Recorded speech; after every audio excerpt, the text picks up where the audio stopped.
When it came to family, Mary Ball Washington, George Washington's mother, was always unlucky. Her father died when she was an infant. By the time she turned 12, she had buried her stepfather, her half-brother, and her mother. Mary's two surviving siblings, although grown and married, did not take her in.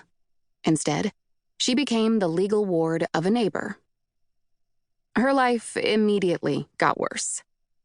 The man who had worked for her late family as an overseer successfully sued her for back wages, and Mary, as a girl in early America, would have little opportunity to recover the financial loss. For her, everything depended on marrying well, just as it had for her mother, who had come to America as an indentured servant. In 1731, at the age of 23, Mary found a promising match.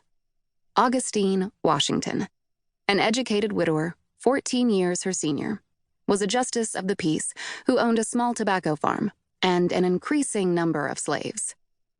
The details of their 12-year marriage are scant, but one thing is for sure.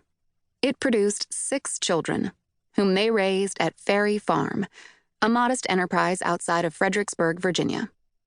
George was their first, followed by Betty, Samuel, John Augustine, and Charles Washington. Their youngest daughter, Mildred, died at 16 months old. They lived in a 2-story house that looked out on the Rappahannock River and slave quarters, rough wooden structures that housed about 20 people of African descent. The tobacco drying sheds, the dairy barn, the smokehouse, and Mary's vegetable and medicinal herb gardens lay beyond. Mary's husband and stepsons had attended the prestigious Appleby Grammar School in England, and she planned to send her own sons there too, no doubt with dreams of social advancement in mind. Mary had never left Virginia, but her sons would see the motherland. And then, in 1743, her husband died.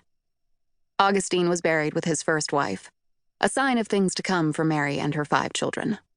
His sons from his first marriage, Lawrence, 25, and Augustine Jr., 23, inherited the bulk of the estate, including Mount Vernon. Lawrence gifted his stepmother a mourning ring, but neither he nor his brother had any legal obligation to her. Mary and her 5 children were left to manage Ferry Farm on their own. George was never going to Appleby.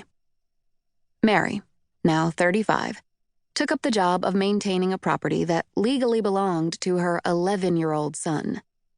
Having learned at an early age how it felt to be powerless, she started off decisively, selling off some of the family's best tracts. The corn, flax, wheat, oat, rye, vegetables, and tobacco grown on the remaining land would have to be enough to feed and support her family, the people she enslaved, and her farm animals. With great luck and even better weather, there might be a big enough yield to sell in Great Britain. Unfortunately for Mary, the years that followed were recorded as dry.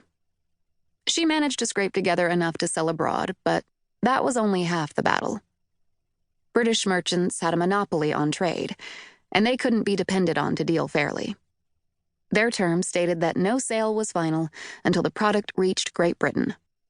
This allowed them to accuse American farmers, and they often did, of including inferior crops, especially with small operations. When Mary tried to sell her tobacco, she was twice accused and twice vindicated. By the 1760s, she had decided the enterprise wasn't worth the trouble. And throughout all this struggle, Mary's efforts, past immediate survival, offered her no long-term guarantees. At the age of 21, Washington would inherit the entirety of Ferry Farm. But that was it. Augustine made no provisions in his will to educate his younger sons, abroad or at home. Soon, Washington would have to drop out of a local school.